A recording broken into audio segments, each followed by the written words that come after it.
Alright, Karina baby, you are 5 years and 3 months old today.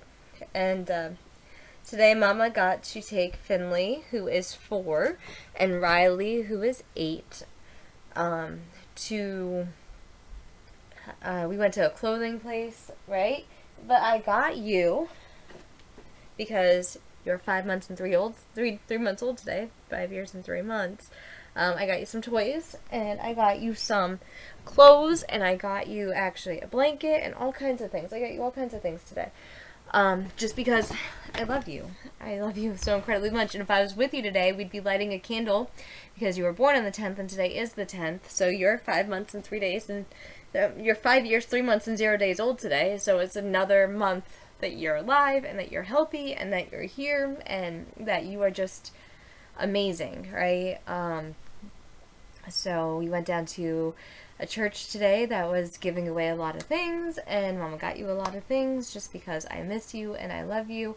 And then we went to a park today, and we got to explore the creek that was behind it, and we got to explore all the toys in it, the slides and the jungle gym and stuff like that. We got to go on a hike, and then we went to the store, and Riley and Finley both got to pick out whatever they wanted. They got ice cream, and they got pizza, and they got candy, and they got to ride around the buggy. And each time they made a turn, like I used to do with you, each time they made a turn, I made the buggy go that way. And so we had lots of fun running around the store with the buggy, with the blue car that they were in.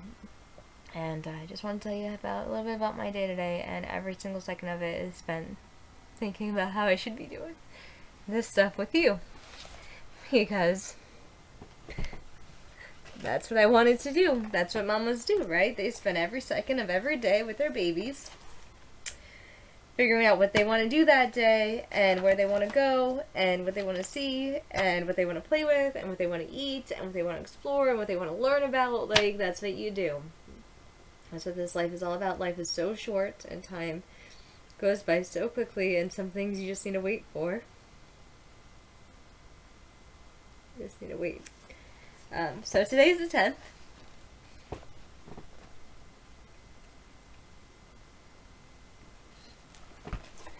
And for your birthday day, that you are 3 months old for July, 5 years and 3 months old, can you believe it? Mama can't believe it. So it's sweet surprise. Something smells good in the kitchen. Sugary, spicy, and sweet. A pudding, a pie, what can it be? Mama's making a special treat. So I peek into the kitchen, and as you all can see, that sugary, spicy, sweet surprise is a birthday cake for me. That is perfect, because that's what we would be doing today if I was home with you. Would be doing cakes and candles and all kinds of things. Mama always, I don't know. I just love you. I just love you to pieces. I really, really do. I will always love you to pieces. Alright. I think Mama's going to read you one of the new books. I got you a princess book from the library the other week, and I want to go get it so I can read you something from it.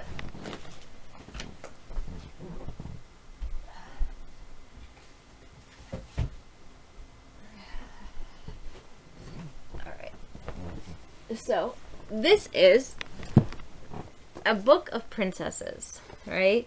And how do you sign princess? Do you remember you go over and down? It's like a sash. Over and down. Princess. Your name is Karina, and it means princess. But Mama used K, because I used the first letter of your name, and you fill my heart up with joy. I used the sign for happy for your name, because you make Mama happy. So that's what I chose for your name. But your actual sign for your name would be princess, because that's the meaning of it. You're Princess Karina. Okay. So, a book of princess stories. Let's have you look at that.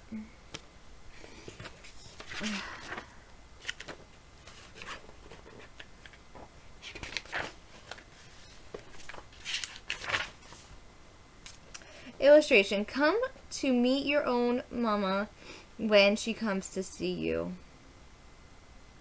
The princess cried and cried until even the fishes were sorry for her. I am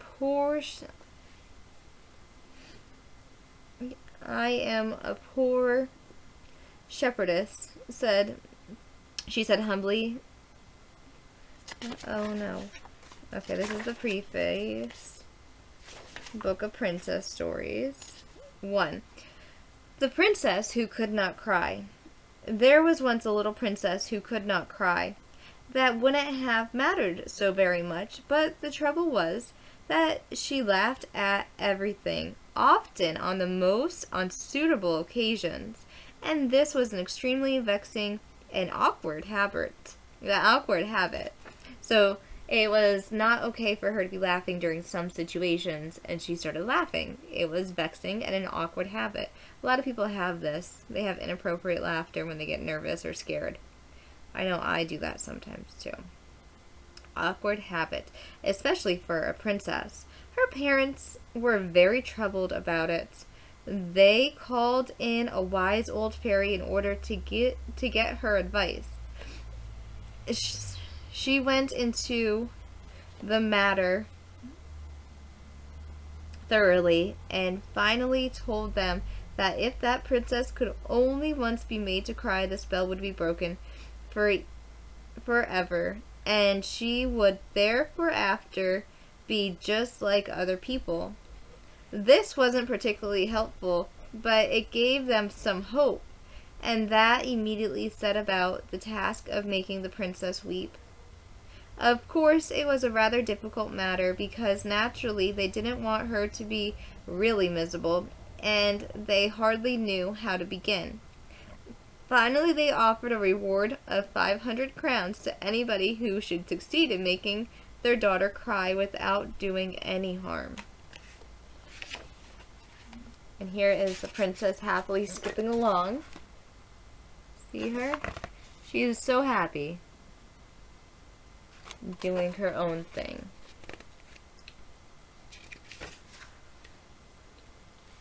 A wise man came from all over the kingdom to see what they could do, and many things were tried, but all to no purpose. One of them suggested that she should be shut up in a room by herself to feed on bread and water for a whole week. The queen thought it would be very cruel, but the king persuaded her to try it. She insisted, however, that at any rate it should be bread and milk.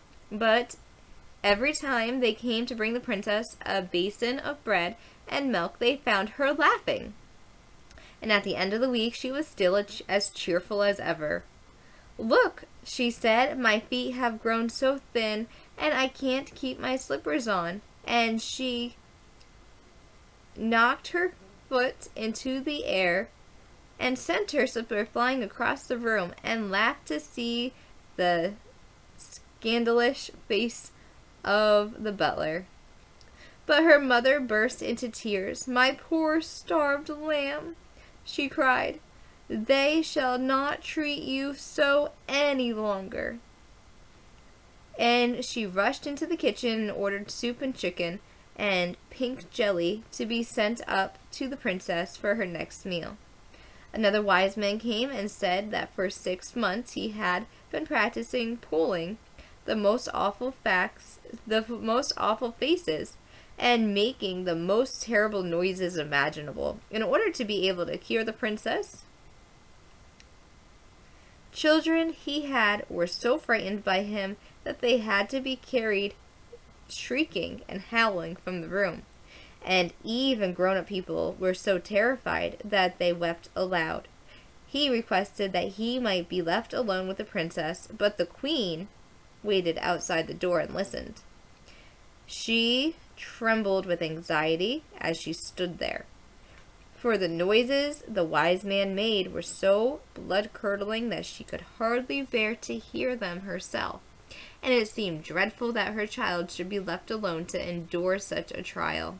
But in a few moments she heard pearls of laughter coming from inside the room, and presently the wise man opened the door. He was quite done up and blue in the face with the efforts that he had been making. "It is no use," he said, rather crossly. no use at all, and went away looking much annoyed. The princess came running out to her mamma. "Oh, he was such a funny man," she said. "Can't he come and do it again?" Another wise man suggested that all her favorite toys should be broken up. But when he went into the nursery and began smashing her beautiful dolls and playthings, the princess clapped her hands and jumped about and laughed more heartily than ever. "What fun! What fun!" she said. And she too began throwing the things about. So that plan had to be given up also. Other wise men came, but as many of their suggestions were cruel and unkind ones, naturally the king and queen would not hear to them. And at last they began to fear that nothing could be done. Now in a small village on the borders of the king's great park, there lived a widow with her little daughter, Marigold. They were very poor, and the mother earned what she could by doing odd jobs of washing, sewing, and cleaning for her neighbors. But she fell ill, and poor Marigold was in great trouble, for she had no money to buy comforts for her mother. The little savings had to go for food to keep them alive, and every day those grew less and less. Marigold knew all about the little princess in the castle. She had often heard speak of her, and had even seen her sometimes riding about on the roads with her pretty white pony. And one day, as she was cooking a midday meal, an idea came into her head. As soon as dinner was over, she put on her hat and cloak and told her mother that she was going up to the king's palace to see if she could make the princess cry and earn the 500 crowns. Her mother did her best to persuade her not to go. "How can you hope to succeed," she said, "when so many clever people have tried and failed? You are my own dear little Marigold, but it is useless for you to attempt such a task. Give it up, my child." But Marigold was determined, and when her mother saw this, she said no more, but lay and retched her rather sadly, and she set bravely off for the castle, with her little basket over her arm. When Marigold came to the castle gates, she felt frightened. The gates were so big, and she was so small. But she thought of her mother and of the 500 crowns, which would buy her everything she needed. And she stood on tiptoes at the top step and pulled a bell handle so hard that she was quite frightened at the noise it made. A very grand footman opened the door, and when he saw Marigold standing there in her woolen frock and coat and cloak, with her little basket, he said, "Back entrance," in a loud, cross voice, and shut the door in her face. So she went round the back entrance. This time the door was opened by a red-faced kitchen maid. "You've no droppings to give away today," she said, and she too was about to shut the door. But the queen happened to be in the kitchen, giving her orders for the day, and she saw Marigold through the window. She came to the window and called to her. "What is it, my child?" she asked, for Marigold stood there looking the picture of unhappiness. "I've come to make the princess cry, please, your majesty," she said, and made a curtsy, for the queen looked very magnificent with her crown on her head and her lovely ermine train held up over her arm to keep it off the kitchen floor. When the queen heard that Marigold had come, she smiled and she shook her head, for how could a little country girl hope to do what so many wise men had been unable to accomplish? But Marigold was so earnest and so sure that she could make the princess cry that at last the queen promised to let her attempt it. "You won't hurt her," she said, but she smiled as she said it. Marigold had such a kind little face. She did not look as if she could hurt anyone. She was taken to the princess's apartment, and the queen went with her into the nursery and introduced her to the princess and explained why she had come. The princess was delighted to see the nice little rosy-cheeked girl instead of a dull old man who so often came to visit her. The queen shut up the door and left them alone together. By this time, the news of the little village girl who had come to make the princess cry had spread all over the palace, and presently the whole crowd of people were standing anxiously waiting outside the nursery door. "It's such nonsense," whispered the ladies in waiting to the court pages. "Do you think she knows how to make a correct curtsy?" At last, the king and the queen could stand the suspense no longer. They quietly opened the door and peeped in, and what do you think they saw? The princess standing at the table in the middle of the room with Marigold's basket in front of her, busily peeling onions as hard as she could go, with a tear streaming down her face all the while. She was crying at last. The king and the queen rushed in and clasped her in their arms, onions and all.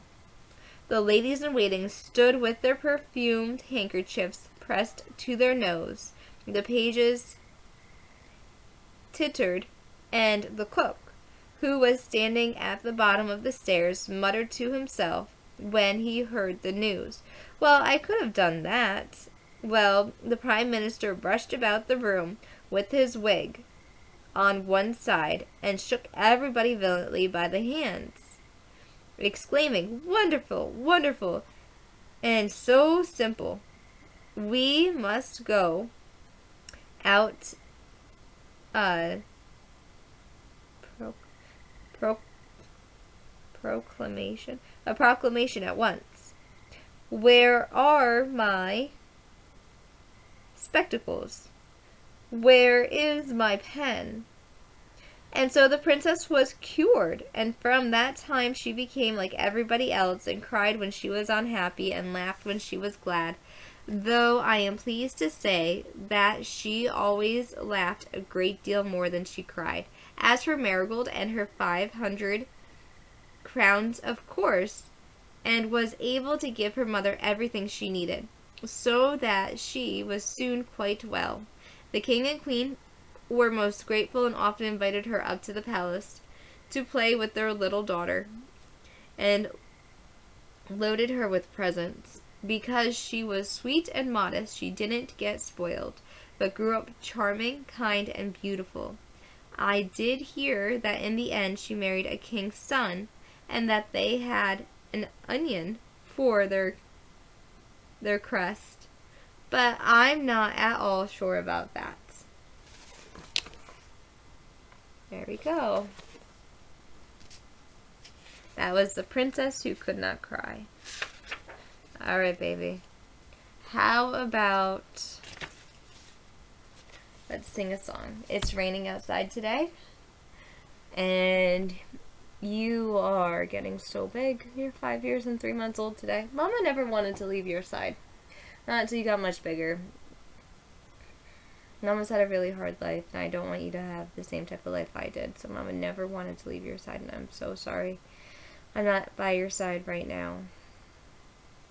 Let's sing "We Sit and Watch the Rain as it falls from the sky, and we are glad to be inside where it is warm and dry.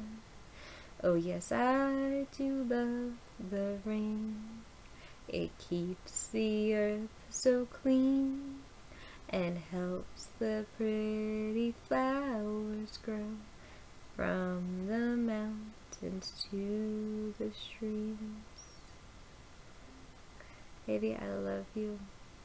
I love you more than you'll ever know. Mama gave up everything just to try and save everything. I love you so incredibly much. And listen, life isn't fair. It's never going to be fair. that everything inside of you is fighting to be alive.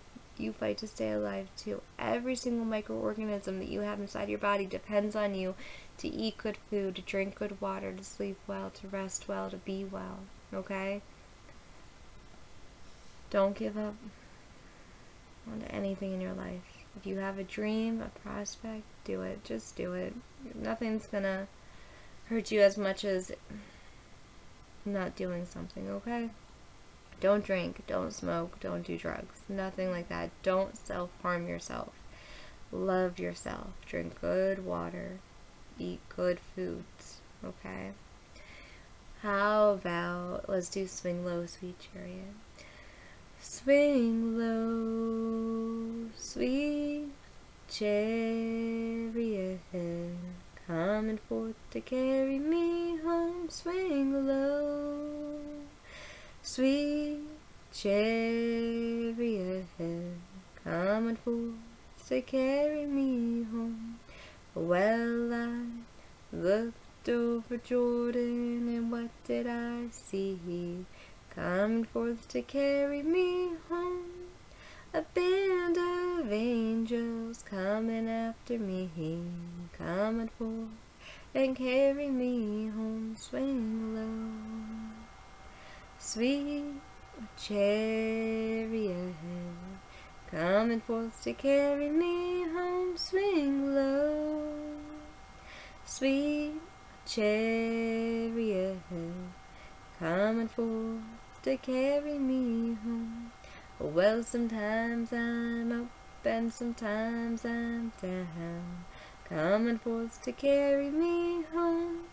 But still I feel my soul is heavenly bound, coming forth to carry me home. Swing low,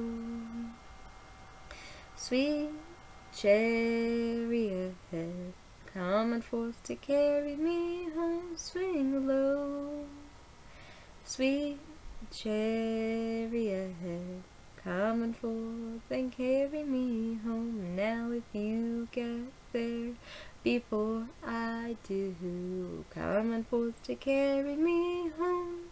Tell all my friends I'll be coming there too, coming forth and carry me home. Swing low, sweet chariot, coming forth to carry me home. Swing low, sweet chariot, coming forth and carry me home.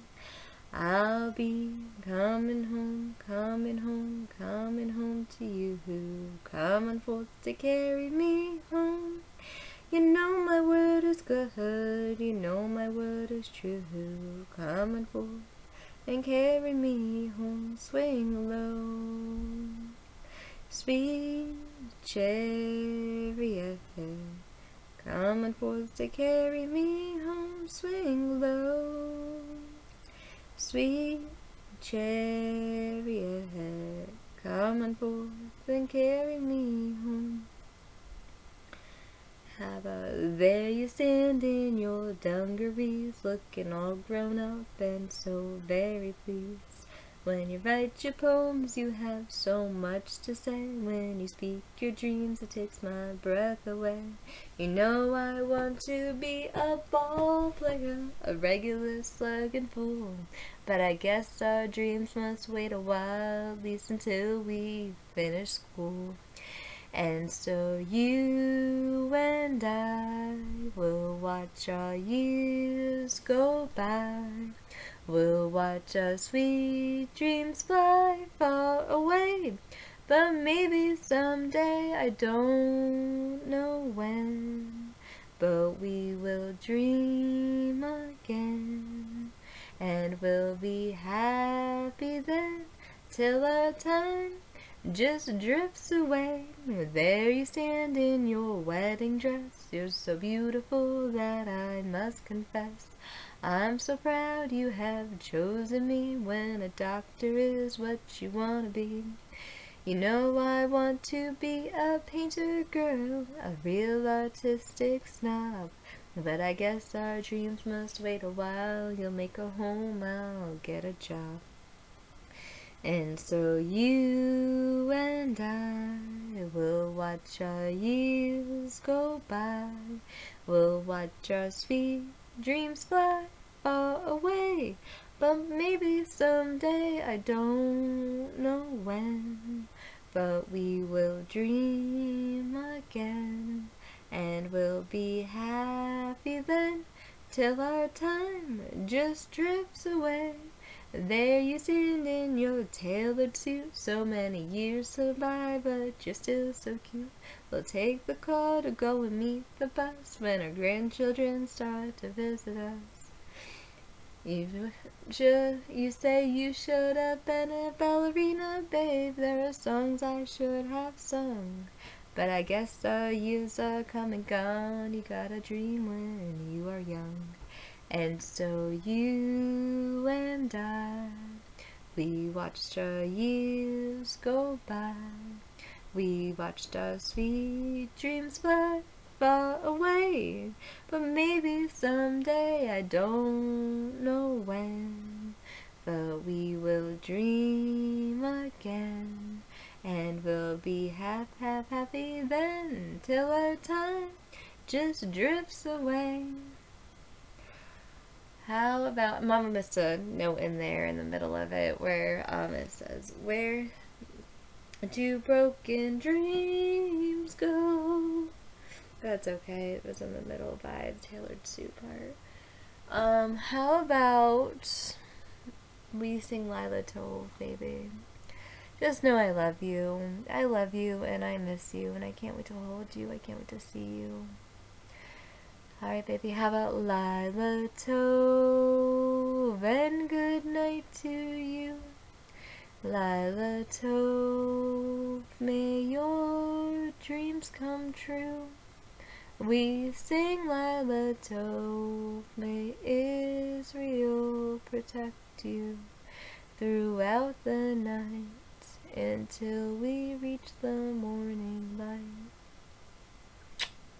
I love you, my baby. I will always love you. Like Papa used to always say, Mama's his sun, Papa's my moon, and you are most definitely and quite literally our rainbow baby, and we will always love you.